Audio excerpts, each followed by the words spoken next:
19h55 à Abidjan, 21h55 à Paris, que nous réserve l'actualité de ce jeudi dans l'Intelligent Club.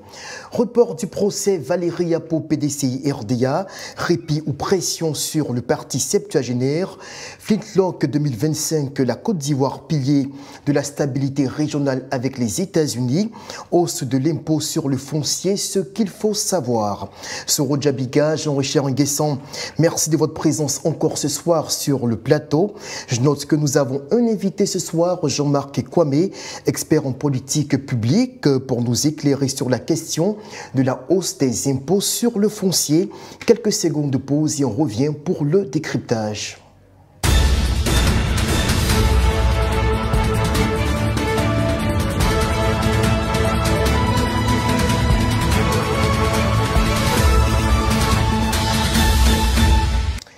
C'est finalement le 8 mai prochain que se tiendra le procès Valérie Yapo PDCI RDA. L'audience a été ajournée sur décision de la justice ce 24 avril, alors que se déroulait dans le même temps, dans le quartier des affaires du plateau à Abidjan, un meeting du parti du PDCI RDA pour protester justement contre la tentative de mise sous tutelle de l'ancien parti au pouvoir. Jean-Richard Nguessan, quelle lecture faites-vous du report de ce procès qui a cristallisé pendant plusieurs semaines l'attention des observateurs de l'actualité en Côte d'Ivoire? Il faut dire tout simplement que c'est un procès qui va continuer de cristalliser l'actualité. Et vous savez, depuis quelques mois, quelques années même, le PDCI connaît une période assez difficile de son histoire.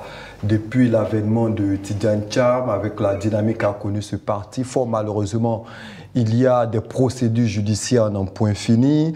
On se rappelle que Valérie Yapo, il y a de cela quelques semaines, avait changé sa plainte pour demander au juge de référé de suspendre tous les organes, comme vous l'avez signifié, tout à l'heure mis en place par le président Tidjane Thiam. Elle a demandé de nommer un administrateur provisoire. Je pense que tout ça fait que le PDCI vit une situation assez difficile. On se rappelle qu'il y a à peine quelques heures que Tidjane Thiam n'est plus sur la liste électorale. Des décisions qui s'enchaînent fort malheureusement dans de mauvaises manières pour le PDCI RDA. J'espère véritablement que ce parti va se relever de toutes ces situations. Soro Djabiga, Valérie Yapo, qui finalement sera confronté à la direction du parti le 8 mai prochain, selon la nouvelle date fixée par la justice pour l'audience, en vue de l'annulation des décisions arrêtées par le Congrès et la convention du parti. Seulement, elle-même se propose pour éventuellement être positionnée comme administratrice du parti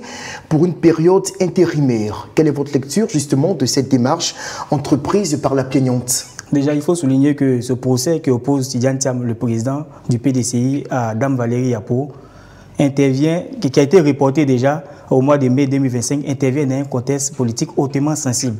Tidjane Thiam a récemment été radié de la liste électorale.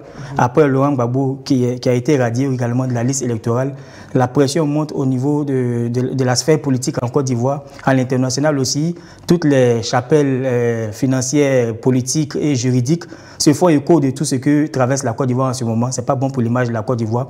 Tidjane Thiam représente aujourd'hui la figure centrale dans la stratégie de la reconquête du pouvoir au niveau du plus vieux parti de la Côte d'Ivoire. Ce procès révèle un caractère juridique, politique et symbolique aussi. Symbolique parce qu'il va de l'image de Tidjane Thiam. Tidjane Thiam aujourd'hui qui est trimballé devant les juridictions parce qu'il aurait fraudé sur la nationalité et autres, alors qu'il est présenté à l'international comme l'Ivoirien qui a occupé tous les plus grands postes dans le monde entier. Ce n'est pas bon pour son image. Donc cela présente aussi un enjeu pour lui. Au plan politique, le PDCI pourrait capitaliser sur cette instance-là pour pouvoir gagner du temps et régler tous ces problèmes internes avant d'arriver dans la période préélectorale. Parce qu'il faut éviter que ce genre de situation se déporte tous les mois jusqu'à ce qu'on arrive dans la période préélectorale. Ça sera compliqué. Donc je pense que le PDCI aura le temps dans les semaines à venir de réunir tous les éléments qu'il faut pour pouvoir finir avec ce problème-là. Quand j'entends Dame Valérie Yapo se proposer aujourd'hui d'être administratrice, voilà, on comprend que ce sont des velléités qu'elle émet. Est-ce que c'était ça l'objectif final de toute cette démarche judiciaire qu'elle a entamée à l'encontre du parti? Finalement, ça ressemble à des fantaisies et c'est malheureux parce qu'elle est en train de déranger tout un système. C'est comme un grain de cailloux dans une paire de chaussures qui dérange vraiment la marche, et c'est ce qui est en train de se passer. Dame Valérie Yapo a peut-être été négligée au départ, mais aujourd'hui elle devient une figure centrale du désordre au niveau du PDCI, je le dis comme ça, et c'est un peu pénible. Très bien. Alors, dans la même journée de ce jeudi, se tenait au plateau, je le disais d'entrée de jeu, un meeting du parti pour protester contre ce procès qui met encore le PDCI sur la sellette au plan international. Des centaines de militants ont pris d'assaut la permanence du parti et à cette occasion, le député Do Simon, chef du groupe parlementaire du PDCI, s'est adressé aux militants. On va suivre son message et on revient pour en faire l'analyse. La séance a été reportée au 8 mai. Vous avez dit pourquoi? Ils ont peur. Ils ont peur. Ils ont peur. Ils ont peur. Et c'est pour cela, c'est parce qu'ils ont peur qu'ils veulent écarter Tidiane Thiam. Ils ont volé notre argent. Ils ont volé 35 000 milliards. Nous ne voulons pas le 4e mandat. Nous ne voulons pas le 4e mandat. Jamais. Nous ne voulons pas le 4e mandat. Jamais. Vous avez commencé, on va terminer. Vous avez commencé, on va terminer. Jean-Richard, des centaines de militants, comme on le voit à l'instant sur ces images, qui étaient ce matin encore. Hier, ils étaient toujours au plateau pour manifester leur soutien à leur président qui est embourbé dans une série de démêlés judiciaires. Ils y étaient encore ce matin, encore plus nombreux certainement, pour répondre à l'appel des élus du parti. Et on a constaté une forte mobilisation, même si ce n'est pas ce à quoi on s'attendait forcément, mais qui montre quand même que le parti se tient en ordre rangé derrière son président. Alors, quand vous observez cette mobilisation, quelle impression est-ce que cela vous laisse en tant qu'observateur de la scène politique ivoirienne? Moi, j'observe tout simplement que le PDCI connaît un regain de vitalité. Et le PDCI gagnerait, pour ma part, à capitaliser sur cette situation parce qu'aujourd'hui, elle est dans la posture de la victimisation. Elle estime qu'il y a des tentatives de déstabilisation qui se multiplient, ces procédures judiciaires qui se multiplient. Vous savez, le PDCI est régi par la loi sur les associations de 1960. Et cette loi-là estime qu'on peut adhérer librement dans un parti et on peut librement quitter un parti. Donc c'est par moments désolant de voir que depuis plusieurs mois, Dame Yapo trimballe son parti politique devant les juridictions nationales. C'est fort dommage. Elle gagnerait, pour ma part, avec la situation que vit le PDCI actuellement, à essayer de rencontrer le comité de SAI. C'est vrai qu'elle a déjà poussé le boucher un peu loin, mais je pense qu'elle gagnerait à revoir sa stratégie parce qu'à l'heure actuelle, c'est une situation qui pollue l'atmosphère politique. On est dans une période, on pourrait considérer de pré-campagne, mais malheureusement, le PDCI ne peut pas faire de propositions, de contre-propositions. Elle est devant chaque semaine les juridictions et je pense que les Ivoiriens auraient préféré voir le PDCI comme une force de proposition et ne pas être chaque semaine, chaque mois devant les juridictions nationales. Sur Djabega, il faut également préciser que dans les débuts, ses premières revendications, de Valérie Yapo, c'était d'être réintégrée au sein du parti puisqu'elle en avait été exclue par le comité de discipline. Plus tard, lorsque les sanctions ont été levées à son encontre, elle a envoyé de nouvelles revendications, cette fois-ci pour qu'on annule tout simplement les décisions qui ont été prises par le Congrès et la Convention. À votre avis, est-ce qu'il y a un agenda caché derrière toutes ces manœuvres judiciaires? Non, son agenda a été dévoilé, il n'est plus caché. Je viens de parler de fantaisie tout à l'heure. Aujourd'hui, tout le monde, ou du moins ceux qui sont lucides et qui veulent comprendre, comprennent que Dame Valérie Yapo a un seul objectif, c'est de perturber l'évolution du PDCI, c'est de déranger l'atmosphère politique au sein du vieux parti. Déjà, au départ, elle revendiquait d'abord sa réintégration ou bien sa relaxation vis-à-vis des sanctions dont elle faisait l'objet. Après qu'elle ait été relaxée, tout comme tous ceux qui étaient victimes, qui étaient concernés par ces sanctions-là, elle est revenue encore proposer quelqu'un d'autre en tant qu'administrateur à la tête du parti. Ce monsieur, le doyen Aïzi, le même jour, a reçu des journalistes, dont moi-même à son domicile, pour décliner cela et s'éloigner de cette décision, s'éloigner de Dame Valérie Yapo. Le samedi qui a suivi, la délégation à laquelle elle appartient, au niveau avec le ministre Yapo Kalis, on tenait une conférence de presse pour se désolidariser d'elle. Elle s'est trouvée seule. Et aujourd'hui, c'est elle qui continue de trimballer son parti à telle enceinte que le PDCI ne se retrouve pas aujourd'hui. À cause de tout ce qu'elle fait aujourd'hui, à cause de cette symphonie juridico-politique qu'elle est en train de mener sur l'espace politique, le PDCI n'a pas pu mener à bien ses activités dans la période du contentieux électoral. Le PDCI n'a pas pu effectivement relever toutes les irrégularités qu'il a toujours critiquées avant cette période-là. Donc je pense que c'est un peu pénible. Et on entendait l'honorable Do Simon scander « ils ont peur », et il haranguait des foules. J'ai dit que tout ce qui se passe en ce moment, ces événements que nous vivons depuis le début de l'année, ont donné du grain à moudre au PDCI. Et ces événements ont permis au PDCI de se revitaliser, comme mon co-débatteur l'a dit. Le PDCI est aujourd'hui plus que jamais debout. On a entendu Tidjam Thiam dire hier, avec fermeté, qu'il n'allait pas se laisser faire. Le PDCI, qui est souvent réputé pour être un parti pacifique, un parti qui ne va pas toujours au front, le PDCI aujourd'hui est en ordre de bataille pour pouvoir faire respecter les droits de son président. Très bien. Alors, le PDCI, qui est soutenu par les partis membres de la coalition pour une alternance pacifique, on parle de la CAPSI, de laquelle fait partie également le Congrès panafricain pour la justice et l'égalité des peuples, fondé par l'ancien ministre de Laurent Gbagbo, Charles Blé Goudé. Ils ont pris position naturellement en faveur du candidat Tidjane Thiam, candidat du PDCI RDA et leader de la CAPSI. Et voilà la déclaration qui a été produite par Ouraga Serge, qui est porte-parole de cette formation politique. À l'approche de l'élection présidentielle d'octobre 2025, un constat alarmant s'impose à tous. Plusieurs figures majeures de l'opposition ivoirienne, toutes considérées comme de potentiels candidats sérieux ou candidats déclarés, sont écartées du processus électoral. Ces leaders politiques se retrouvent aujourd'hui radiés de la liste électorale au moyen de décisions judiciaires à des fins politiques. Cette tendance inquiétante que le COJEP dénonce depuis plusieurs mois s'est encore confirmée hier avec la radiation de M. Tidjane Thiam de la liste électorale par la justice ivoirienne.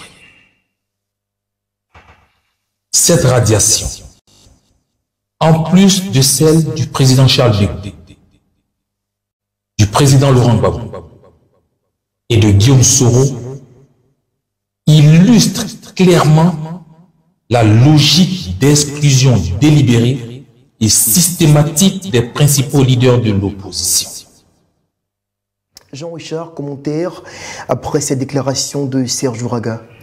Vous savez, la situation que vit le PDCI RDA est la même situation que vit le COJEP, plus ou moins avec son leader Charles Blé Goudé, ou encore le PACI avec le président Laurent Gbagbo.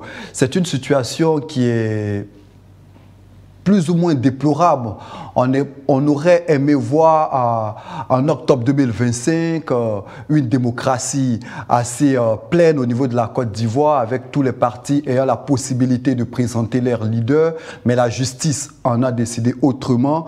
Moi, pour ma part, je ne cesserai jamais de le répéter. C'est vrai qu'au niveau du PDCI RDA, Tidjane Thiam est le cheval sur lequel le parti a misé, avec son parcours assez extraordinaire, avec son pédigré.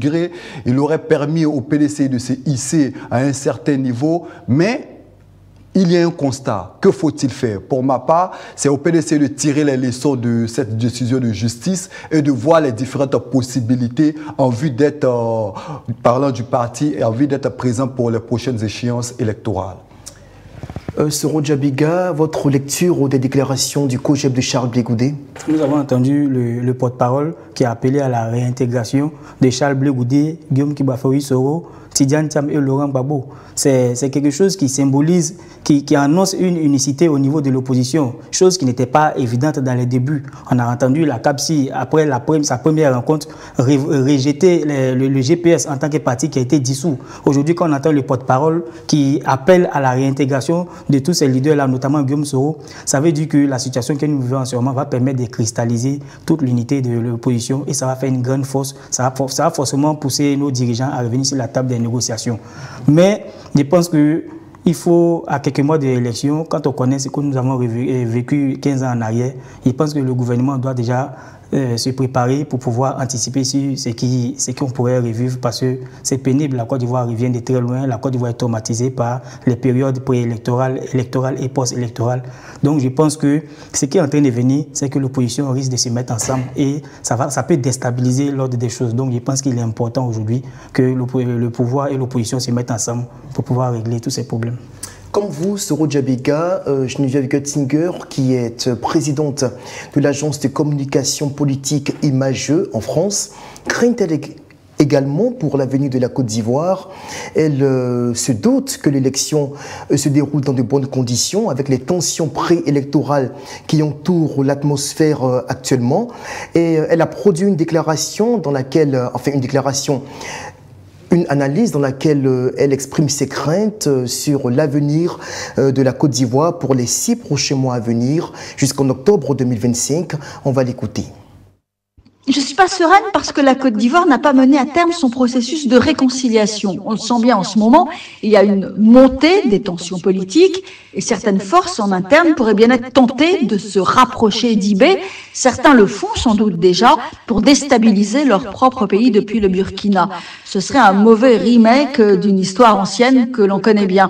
Et c'est ce qu'il faut absolument éviter à tout prix en désamorçant les tensions à l'approche de la présidentielle, en permettant une alternance apaisée qui sera la garantie de la stabilité de la Côte d'Ivoire. Moi, je suis de ceux qui pensent que seule une alternance tranquille et certainement pas un nouveau braquage institutionnel peut garantir la stabilité de la Côte d'Ivoire, qui est un impératif pour toute la sous-région. Jean-Richard, on vient d'écouter Geneviève Götzinger depuis Paris. Est-ce que, selon vous, les craintes qu'elle exprime, notamment quant aux risques sécuritaires, sont fondées? Une chose est certaine, aujourd'hui, il y a de la crispation et le discours politique se durcit. Les populations, on l'observe, on ressent une certaine peur sur les réseaux sociaux. Lorsqu'on observe les panels, les discours sont par moments haineux.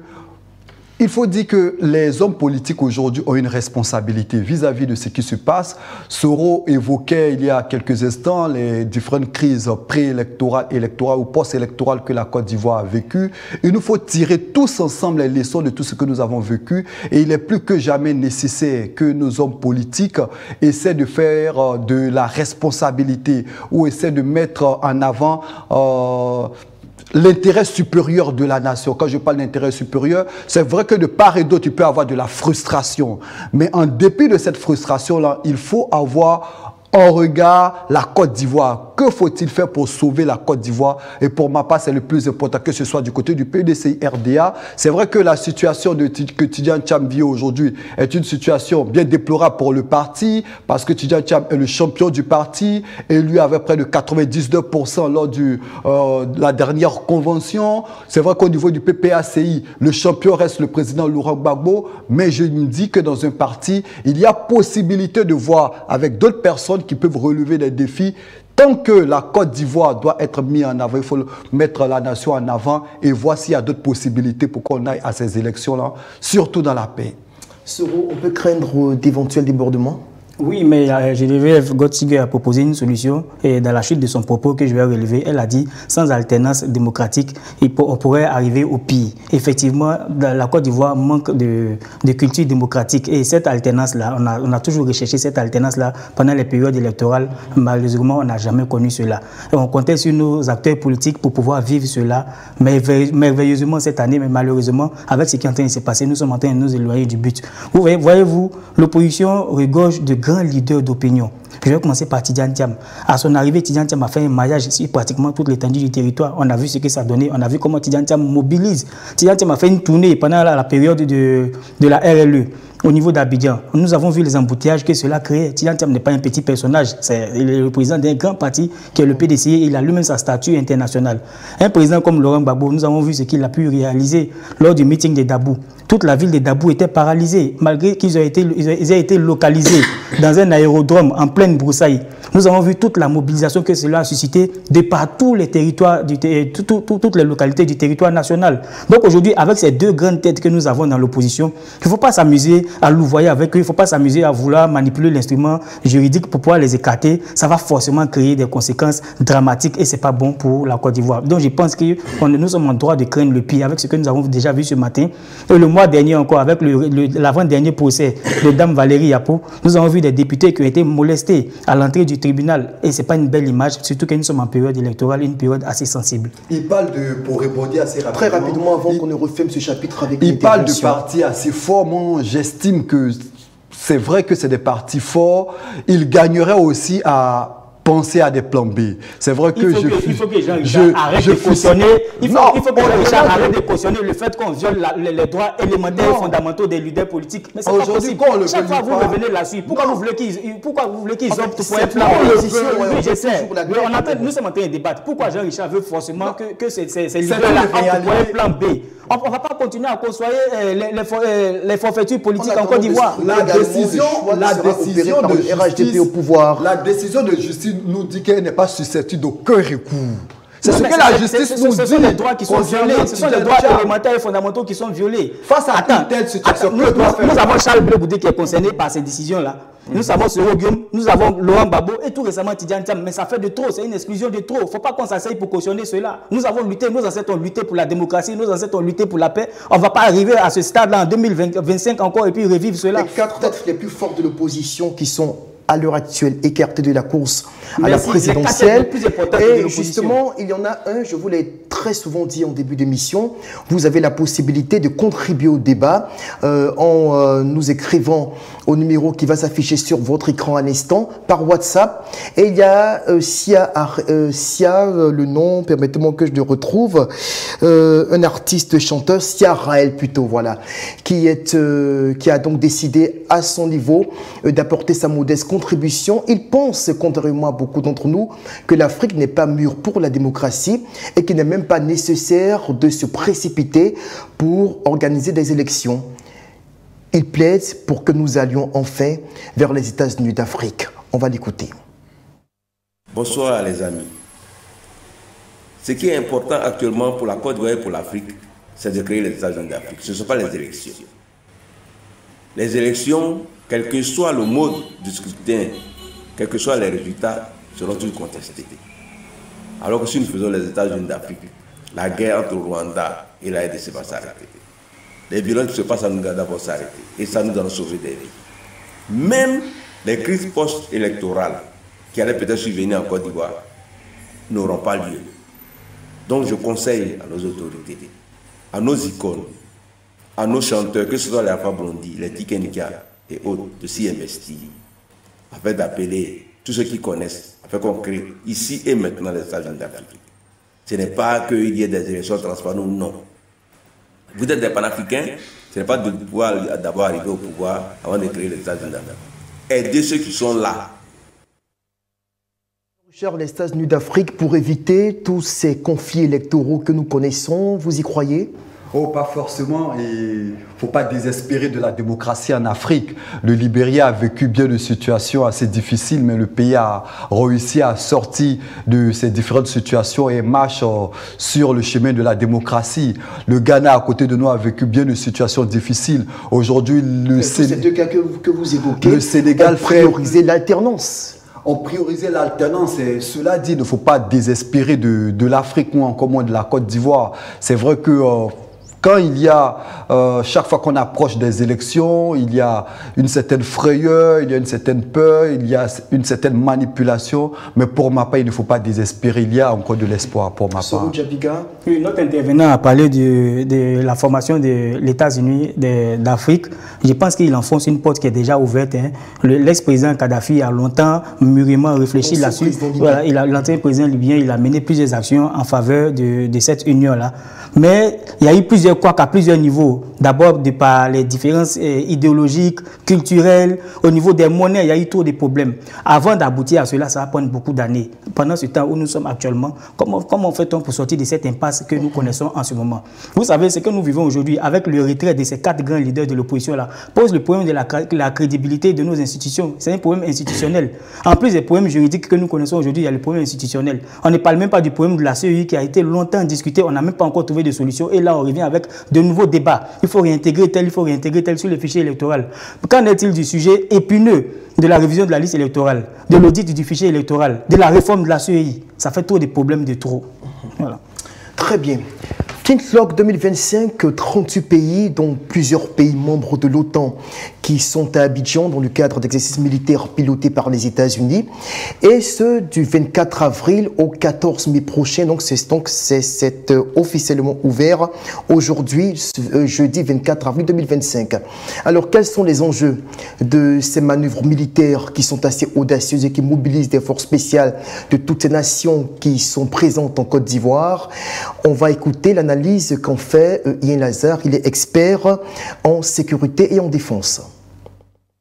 Les enjeux de l'organisation de ces exercices militaires Flintlock avec 38 pays sur le sol ivoirien, dans un premier temps, c'est d'abord regarder à la réalité à tout ce qui se passe dans notre contexte en tenant compte en tout cas du voisinage immédiat et affirmer l'hégémonie de la Côte d'Ivoire. Quoi qu'on dise au plan économique, la Côte d'Ivoire quand même représente plus de 40% en tout cas de tous les États de l'Afrique de l'Ouest. Donc montrer que au plan militaire, elle a du répondant, au plan économique, elle a du répondant, et puis au plan organisationnel. Et le second aspect, c'est de montrer que, disons, aguerrir notre armée par rapport aux techniques nouvelles. Vous voyez que la technologie évolue et aujourd'hui, il y a de nouveaux engins, il y a de nouvelles armes qui sont mises sur le marché. Il est donc pour toute armée qui se veut professionnelle que les utilisateurs maîtrisent l'utilisation de ces armes-là. Donc, du point de vue technique, c'est aguerrir nos soldats, du point de vue technique opérationnel. Et ensuite, du point de vue moral, quand vous avez des menaces verbales, toutes sortes, qui fuient de toutes parts autour de vous, vous êtes enclin à vous démoraliser. Il y a ce qu'on appelle la guerre de communication quand il y a la guerre. Donc, dans la communication, il y a le fait qu'on brandit aussi son arsenal militaire pour montrer à l'adversaire ou à celui qui est en face que nous avons du répondant. Et en stratégie militaire, il est dit qu'il faut montrer sa capacité militaire, sa capacité en armement, de sorte à ne pas avoir à les utiliser. Or, quand vous les camouflez, que vous ne les montrez pas, alors là, les gens seront tentés de vous attaquer. Ensuite, il y a que la dissuasion même, en tout cas de toute vérité, toute intention de vouloir attaquer les forces ivoiriennes. Alors, pour être plus exact sur la fonction de Ian Lazare, il est exactement expert en sécurité publique et privée à Abidjan. Soro Djabiga, 38 pays qui sont dans nos murs pour des exercices militaires chapeautés par les États-Unis.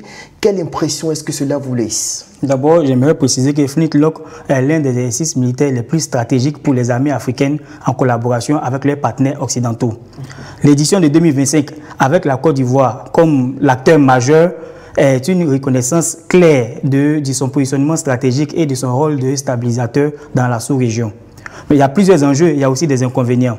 D'abord, en termes d'enjeux, la Côte d'Ivoire, grâce à sa stabilité relative sous-régionale, peut aujourd'hui se positionner comme un garant de la sécurité dans le secteur, notamment dans le cas des attaques terroristes, de la sécurité de tout genre.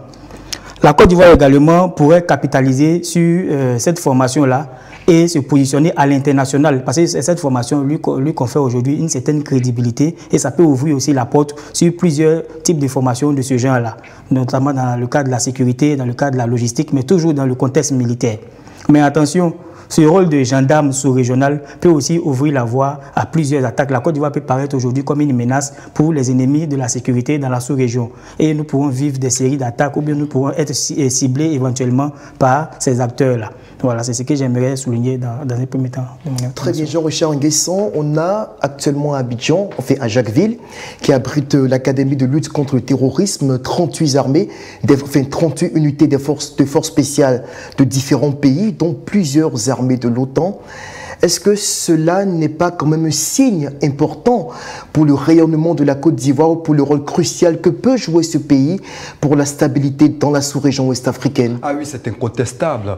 Monsieur Ian Laza, dans son propos à l'instant, disait que la Côte d'Ivoire est la locomotive de l'Afrique de l'Ouest, avec plus de 40% du PIB sur le plan économique. Et l'économie, il faut préciser.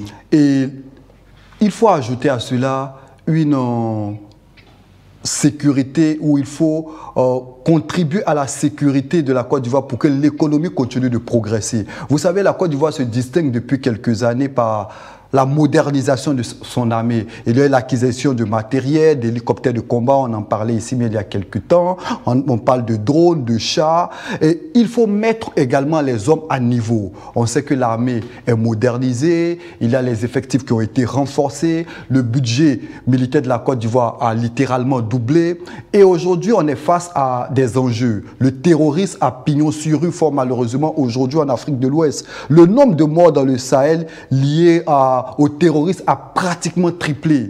Et la Côte d'Ivoire, on sait par moments, a été touchée par le terrorisme. Et face à cette situation, l'État ivoirien se doit de multiplier les partenaires. Et j'ai apprécié les propos de l'ambassadrice des États-Unis en Côte d'Ivoire qui disait « La Côte d'Ivoire n'est pas seulement un partenaire bilatéral essentiel pour les États-Unis. Elle est également reconnue comme un leader en matière de sécurité, de stabilité et de gestion de crise, et d'ajouter son rôle actif dans les initiatives régionales, multilatérales, ainsi que son engagement à professionnaliser ses forces de sécurité sont un pilier de paix et de sécurité en Afrique de l'Ouest. Donc la Côte d'Ivoire a une responsabilité aujourd'hui en Afrique de l'Ouest, avec ce qui se passe notamment au Burkina Faso, au Mali ou encore au Niger, avec le terrorisme qui progresse, au Bénin notamment. Donc la Côte d'Ivoire a une responsabilité, et moi je pense que cet exercice est bienvenu pour la Côte d'Ivoire. Alors, que pense Fernand Ballier, expert en sécurité, management des risques,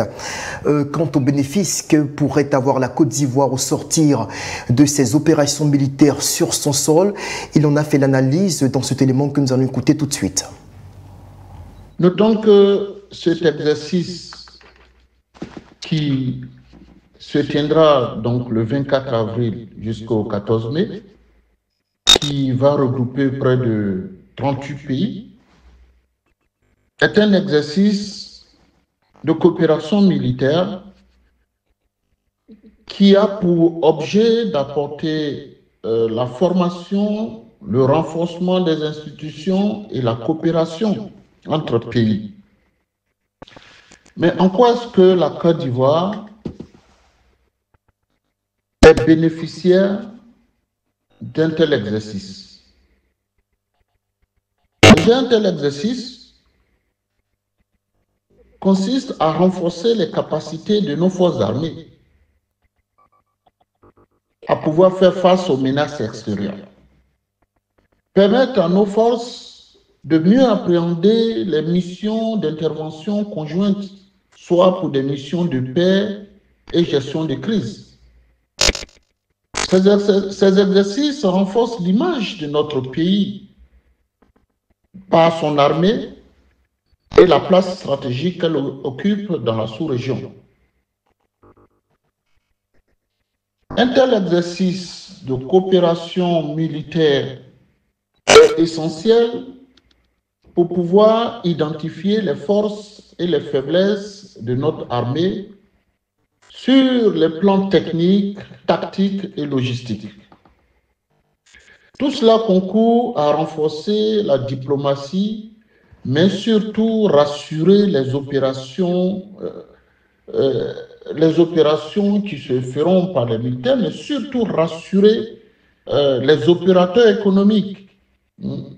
Ça permet de rassurer les opérateurs économiques et le tourisme en ce qui concerne les activités et les échanges économiques sur le territoire. Alors, si nous considérons l'environnement actuel et à venir, c'est un acte de dissuasion. Soro Djabiga, la Côte d'Ivoire a tout à gagner avec Flintlock. Oui, je reprends les propos de notre intervenant. Cette formation-là, cette formation stratégico-militaire va permettre de renforcer la confiance que les bailleurs de fonds, les partenaires financiers internationaux ont vis-à-vis de la Côte d'Ivoire, en positionnant la Côte d'Ivoire comme un pays qui est fiable. Si la Côte d'Ivoire est fiable, elle sera ouverte et elle aura l'opportunité de contracter encore plus de prêts pour pouvoir développer le pays et améliorer les conditions de vie des populations. Donc il y a plusieurs enjeux qui entourent cette formation. Mais comme je l'ai dit, j'ai relevé aussi des inconvénients auxquels nous devons jeter un regard très important. C'est vrai que la Côte d'Ivoire aujourd'hui a un élément matériel qui permet de renforcer notre sécurité contre les attaques terroristes, qui est le centre de formation antiterroriste. C'est vrai aujourd'hui que la Côte d'Ivoire est assez outillée. D'un point de vue technologique, nous avons des éléments de pointe pour pouvoir garantir la sécurité du territoire national et anticiper d'autres attaques. Avec la présence de l'armée française qui est peut-être localisée maintenant au niveau de Boaké, il y a la présence aussi de l'armée américaine qui est à Odiné, qui veille aussi au grain. Mais nous devons garder l'œil ouvert parce qu'avec cette formation et puis le rôle de gendarme sous-régional que nous revêtons maintenant, il faut craindre aussi que d'autres forces se fâchent et que d'autres forces aussi soient amenées à mener des actions de représailles contre nous. Tout à fait, Jean-Richard. Certes, il y a des bénéfices pour notre pays, mais au-delà, comme Soro l'évoque, il y a le risque que la Côte d'Ivoire devienne une cible prioritaire à abattre pour les mouvances djihadistes dans la sous-région. Au-delà de cet exercice, la Côte d'Ivoire restera forcément une cible pour cette nébuleuse qui opère dans le Sahel. Et moi, je pense que l'exercice est bienvenu parce que, comme le président Balié le disait à l'instant, ça va permettre de développer la stratégie, de voir les faiblesses, de percevoir nos faiblesses et puis surtout de renforcer les acquis. Je pense qu'avec l'appui des États-Unis, c'est un exercice assez important pour la Côte d'Ivoire et cela va contribuer à nous repositionner sur l'échiquier international. Alors, juste avant d'aborder le troisième sujet sur la hausse de l'impôt sur le foncier, on va marquer une pause, le temps de recevoir notre expert Jean-Marc Kwame qui va venir nous apporter d'immenses éclairages quant aux préoccupations qu'ont les Ivoiriens sur ce sujet de premier plan. Mais bonsoir. Bonsoir. Et bienvenue sur le plateau de l'Intelligent Club. Merci. Alors, dans la loi de finances 2025, la réforme sur le foncier introduit une hausse de l'impôt foncier. Apportez-nous des précisions sur le sujet. Il faudrait savoir que déjà l'annexe fiscale est passée devant les deux chambres au mois de décembre 2024.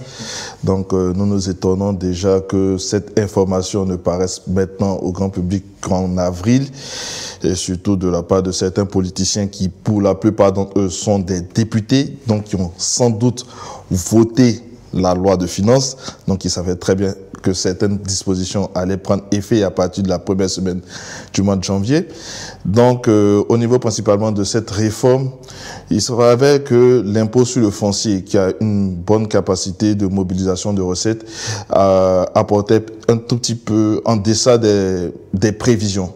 Donc l'État s'est dit, dans une vocation de pouvoir mobiliser un peu plus de ressources, parce que l'objectif c'est d'élargir l'assiette fiscale, donc au travers de certaines ressources, on devait l'élargir. Donc l'État s'est dit, comme réforme, en lieu et place de fait d'utiliser comme base imposable de l'impôt sur le foncier la valeur vénale, c'est-à-dire la valeur de votre bien qu'il soit bâti ou non bâti. La valeur marchande? Non, c'est la réforme est sur la valeur marchande qui fait face, qui correspond à la valeur qui est sur le prix de marché en cas de vente. Et il faudrait bien savoir que dans certaines zones de notre pays, dans certaines zones de la Côte d'Ivoire, il y a une spéculation sur le foncier. Donc c'est pour cela que si vous prenez... À Abidjan, par exemple, si vous prenez un terrain non bâti, dans un terrain nu à Cocody-Danga, et vous prenez un terrain nu à Bobo, vous n'aurez pas le même montant de valeur marchande. Voilà. Donc, c'est là que vous voyez que quelqu'un qui est propriétaire d'un terrain bâti et d'un terrain non bâti à Bobo va payer moins d'impôts fonciers que quelqu'un qui est à Angré, à Cocody, ou peut-être même en zone 4, où on a le taux le plus élevé de fluctuation en termes de valeur marchande des terrains. Alors les profondeurs de cette mesure estiment que cela alourdit le coût de la vie pour les Ivoiriens et que l'impact pourrait se faire ressentir même au niveau des populations. Mais c'est un faux débat, parce qu'on parle de terrain non bâti.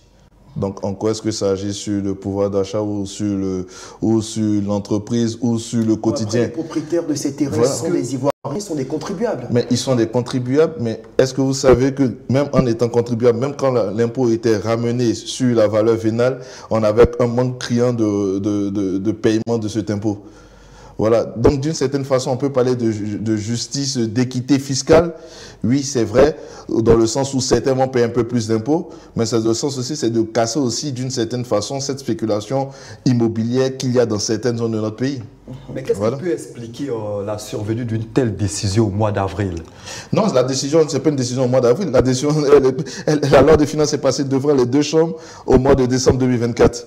Et l'application, c'est-à-dire l'opérationnalisation de cette réforme, c'est depuis la première semaine du mois de janvier.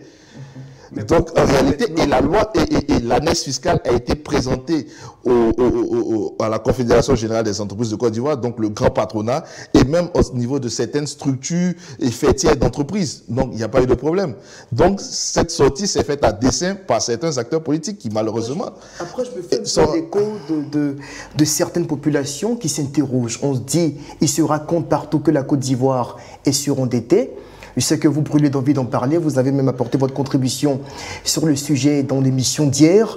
Et on estime que le gouvernement veut se servir de cette manne financière en élargissant l'assiette fiscale pour rembourser les dettes contractées auprès des bailleurs de fonds. Mais déjà, il faudrait faire un éclaircissement sur cette histoire d'endettement.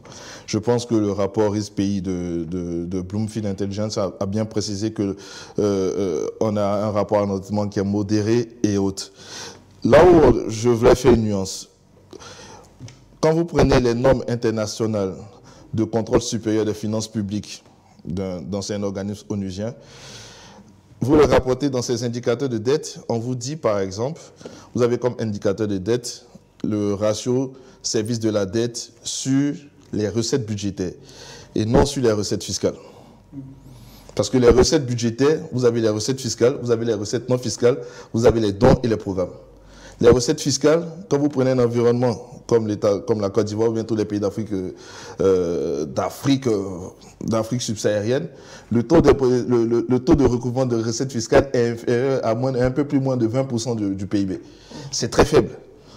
Donc en réalité, l'indicateur qui a été présenté par Bloomfield, on pourra dire que c'est un indicateur sur lequel il voulait mettre en avant un certain niveau de, peut-être sans doute, du niveau, peut-être dit que la Côte d'Ivoire vit au-dessus de ses moyens, mais en réalité, dans les normes internationales, et c'est pour ça que je me prête de dire normes internationales, des indicateurs de normes internationales supérieures de contrôle des finances publiques d'un organisme autrichien, onusien, mais qui est basé en Autriche, et on vous présente ces indicateurs-là, on ne parle pas de ratio du service de la dette sur les recettes fiscales. On parle de recettes budgétaires. Est-ce qu'en français facile, on dira que la Côte d'Ivoire n'est pas surendettée? Non, la Côte d'Ivoire a un niveau d'endettement qui est modéré. Quand vous prenez même notre budget, par exemple, en termes de recettes fiscales, on a à peu près 7 000 milliards de recouvrement de recettes.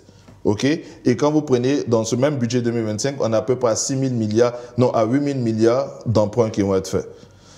Ok. Là, hier, j'ai entendu d'un co-débatteur qui avait donné son avis, il avait dit qu'il allait avoir des hausses des impôts et il allait avoir moins d'investissements. Mais c'est faux, parce que quand vous prenez sur la même ligne budgétaire, on vous dit que vous avez à peu près 3 000 milliards d'investissements. Et cela va crescendo. Depuis 2023, depuis 2022, le niveau d'investissement ne fait que monter. Donc, comment est-ce qu'on peut dire qu'on va rembourser de la dette et en même temps l'investissement baisse? Non, ça n'a pas de cohérence. Ce niveau d'investissement, ce niveau de dette-là, nous sommes en phase de remboursement de la dette. Mais justement, parce que nous avons une base. Pourquoi est-ce qu'on s'endette?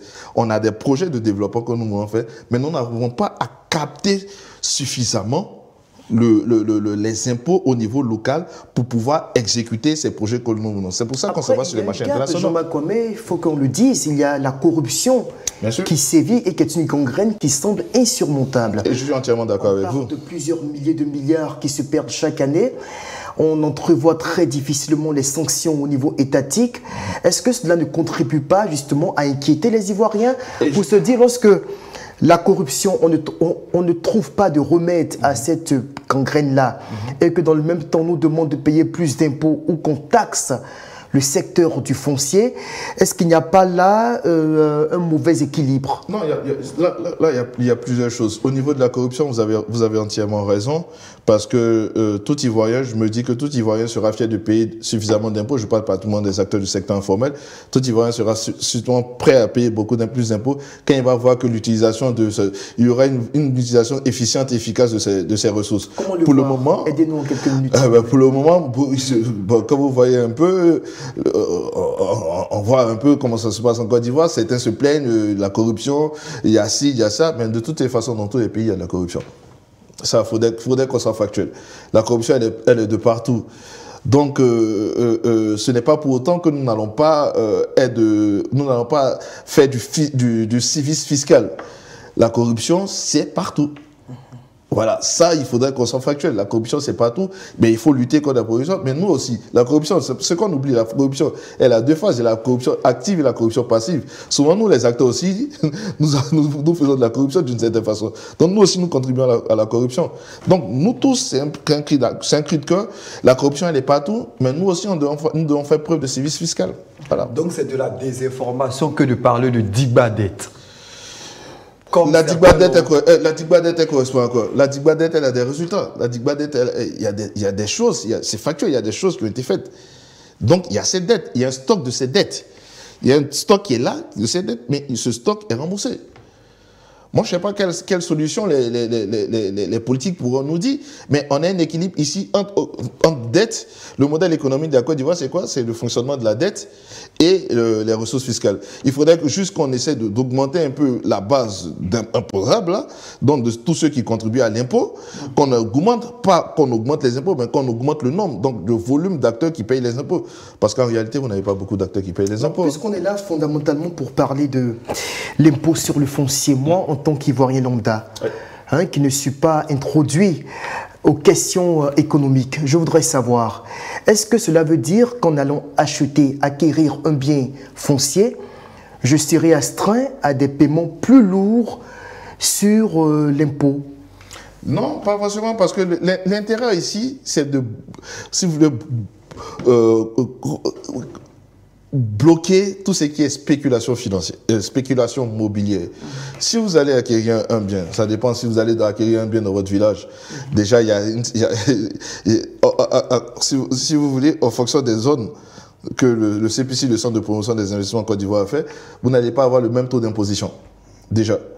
Mais quand nous sommes dans une zone d'attractivité comme Abidjan, pourrait-il que la hausse s'applique à moi, peut-être pas de la même manière que celui qui acquiert un bien à Abidjan, mais toujours est-il qu'il y a une hausse? Le taux n'est pas pareil, justement.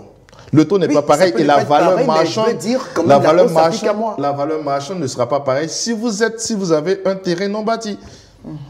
Si vous avez un terrain non bâti, oui, c'est surtout ça. Je ne sais pas si on se comprend. Oui. Non bâti ou pas, toujours est-il qu'il y a hausse. Il y a cette hausse, mais sur la valeur marchande. On est bien d'accord. Pas sur la valeur vénale. Si votre terrain dans la valeur marchande, je ne sais pas, on va dire, je suis dans l'épée. Bon, encore l'épée, c'est le Grand Abidjan, donc il y a une forte spéculation dans le Grand Abidjan. Mais imaginons, vous êtes, je ne sais pas, voilà, allons-y à Zoukoubé. Attention, si c'est une zone minière, ça va prendre la valeur. Si vous êtes dans une zone où la valeur marchande est très faible, vous allez payer un impôt foncier qui est faible, qui est limite pareil à ce que vous avez. Pareil parce qu'à la valeur vénale. Non, parce que depuis que cette polémique a eu à surgir, on se dit, mais si je vais prendre un terrain, on va me taxer, l'État va me demander de payer beaucoup plus d'impôts qu'avant. Vous savez déjà alors là, du coup, est-ce que vous savez déjà le taux de recouvrement de l'impôt foncier? Allez-y, situez-nous. Il est très très faible. Il est très très faible. Il est très très faible. On ne contribue pas sérieusement à l'impôt foncier. Pourquoi? Parce que ça avait été longtemps négligé? J'ai envie de dire négligé, puis on est aussi faussé. Voilà. Pour être factuel, on nous dit qu'à Biétry, par exemple, un terrain de 3000 m² qui coûtait 1,8 million d'impôts, en 2024 passera à 22 millions. En 2025. C'est énorme. Si vous prenez le prix du mètre carré à Biétry, vous serez étonné. Sur la même période de comparaison, vous serez largement étonné de voir comment est-ce que le mètre carré, il a bondi de plus de 500%. Mais au Parce que ce sont des zones fortement demandées. Dans tout espace non bâti, il y a une forte spéculation pour l'achat de ces terrains, pour en faire des immeubles à vocation locative, pour mettre des montants de loyer exorbitants. Voilà un peu le jeu. Mais finalement, ça risque de se répercuter sur les loyers que les gens payent. Et c'est pour ça que j'ai parlé de terrain non bâti. Quand le terrain devient bâti, il y a aussi une imposition. Parce que là, il y a plus l'imposition baisse quand c'est un terrain bâti. Voilà. Très bien, mais je pense qu'on a eu suffisamment d'éclaircissements de votre part, Jean Makwame. Vous êtes, je le rappelle, expert en politique publique et vous avez apporté vos explications sur un sujet qui préoccupe beaucoup les Ivoiriens. C'est vrai, pas autant que la politique telle qu'on la vit, mais à des niveaux plus ou moins rapprochés. Et ça, c'était important de le faire comprendre à nos concitoyens. Et si vous me permettez, vous voyez, ce genre de débat, c'est un peu, j'ai envie de dire, c'est un peu désolant parce que l'opérationnalisation de cette mesure, c'est depuis janvier 2025. Voilà. Ah, mais de toute façon, il faut informer la population. Voilà, l'année fiscale, elle est là, elle est opérationnelle depuis janvier 2025. Et c'est sur ces mots, en espérant que nos téléspectateurs auront appris de vous et de tous les débats, de toutes les contributions qui ont eu lieu au cours de cette émission sur l'impôt foncier, sur d'autres sujets que nous avons eu à développer. On va se dire au revoir et on va se retrouver demain pour un autre numéro de l'Intelligent Club sur l'Intelligent TV. D'ici là, portez-vous bien. Au revoir.